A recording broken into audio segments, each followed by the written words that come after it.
I don't know about you, but in the last couple of weeks, I have been bombarded with emails, texts, notifications, adverts, all about some of the sales from Black Friday, also the stuff over Christmas, telling me basically, don't miss out. Sales, make sure that you get this in time. Only 2 months left till Christmas. Make sure that you spend your money wisely. It can be pretty overwhelming, can't it? And you know what? I found myself getting sucked in. I knew that Zara had a sale. They were doing a pre-sale at 10 o'clock the night before Black Friday, and I set my alarm. I didn't want to miss out. Wanted to make sure that I got some great bargains. I could tell people about it. I could own stuff. And you know what? I got so hooked in. Now, I got a very nice blanket out of it. It's so nice. But that wasn't in the sale, and I ended up, getting so drawn into the hype of spending money and getting fulfillment and that feeling of getting the post and opening it and being like, this is really exciting. And that is called materialism, isn't it? The definition of materialism is this: a tendency to consider material possessions and physical comfort as more important than spiritual values. Now, that is Google's definition. It was almost like it was written for Christians. It is saying materialism is where we put things above our spiritual values, above what we think God can do for us, and we get that list of priorities completely wrong. And that's a real challenge, isn't it? That not that we can't love stuff, but we hold it in the right amount of kind of contentment that actually it doesn't provide us with long-lasting joy, long-lasting peace, because only God can do that. Now, I want to talk about 3 misconceptions we can have of materialism, and the first one is this: stuff makes you happy. Now, marketers, advertisers are very good at their jobs, and they know that we as humans have something inside us that makes us want to fill our void, maybe make us buy stuff because we think it's going to change our lives. And you know what? Advertisers, maybe subtly or maybe actually just quite in your face, tell you that this product, if you buy it, will change your life like this. Take a look at these 2 adverts. Coca-Cola. Basically saying, if you open a Coke, if you have a Coke, then you will have happiness. How about this one? You can't buy happiness, but you can buy tea. That's kind of the same thing. These 2 are just a few of the adverts that we see all the time. It's basically like, you buy this, you'll have a great life. You look like this, your relationships will be amazing. You do this, you'll be fulfilled in life.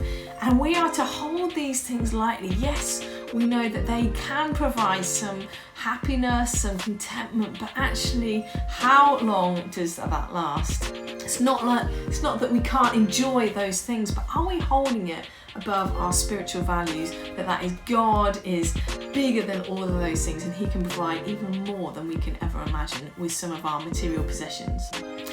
Now, like I was saying about my Zara parcel, I've experienced that high, that excitement, and that's not a bad thing, but is it in the right balance? Proverbs 27 verse 20 says this: death and destruction are never satisfied, and neither are human eyes. Now, what is that saying? That's saying that our human satisfaction can never be satisfied by the things of this earth. Don't know whether you remember buying your first phone or buying your first pair of really nice trainers. That excitement, that buzz, can't wait to show my mates, can't wait to get hold of this, can't wait to flash them around. Bet you are not as excited about those things now than you were. Why is that? Well, you probably got a new phone, you might have broken it, or it's just got old, it's been replaced. Those trainers maybe don't fit anymore. Can you see that the stuff in our lives like that won't last, won't satisfy? But what God says about who He is, He will never fail, He will never forsake us, He never gets out of date, and He will always satisfy us.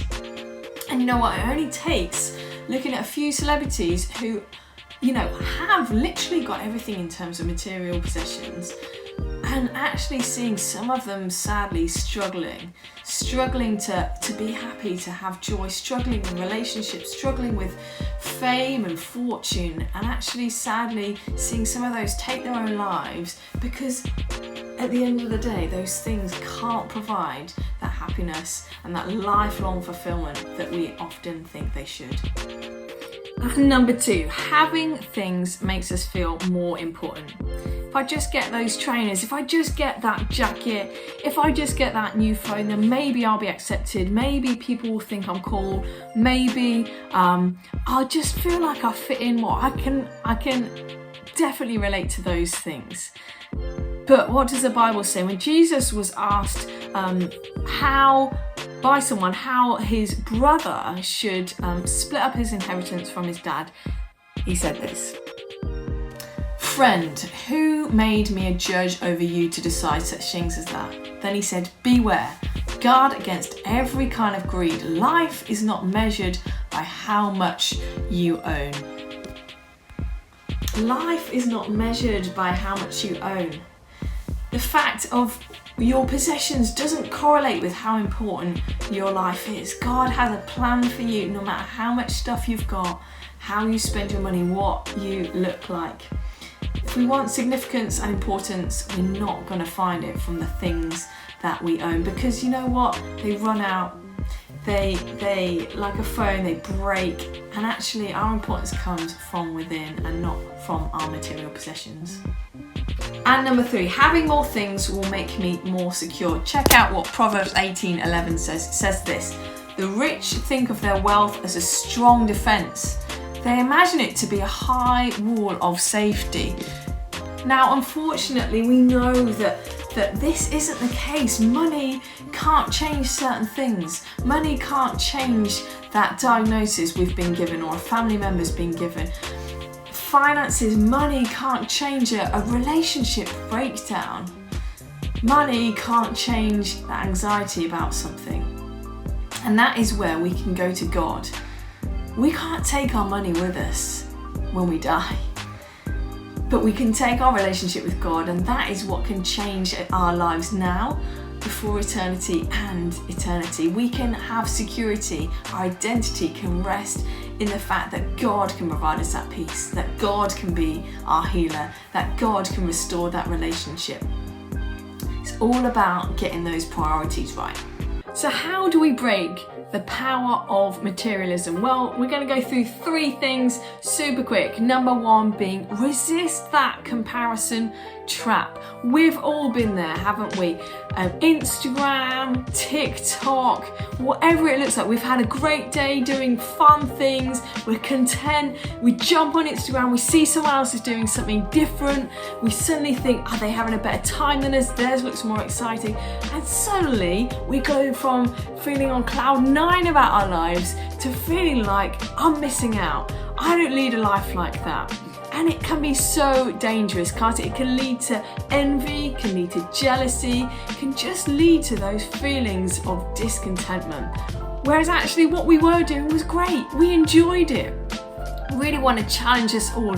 What are the things that make us feel jealous and make us not feel content about our lives?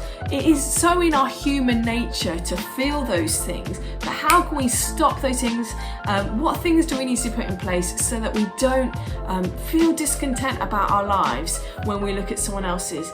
Must remember, on Instagram, it is literally someone's highlight reel. They also lead boring parts of their life. They might have up and down emotions. People don't post that. So let's be really smart about not comparing the struggles in our life with someone else's highlight reel. So important. And number 2, how can we rejoice in what we do have? So rather than thinking what we don't have, what we don't own, what we can't afford, what do we have? We have so much to be grateful for. What I love to do every now and again is just scroll through my photo feed, my photo stream. What have I been doing? Youth camp and hanging out with people and having a good time. It's so good to remind ourselves of things that have been going on. And some of the things that we can tend to forget in a moment that God has just put in our lives. Who are we grateful for? What are we grateful for having been a part of? You know what? There's a phrase that says, gratitude. Be grateful for what we do have, because it makes it hard to be envious of what we don't have.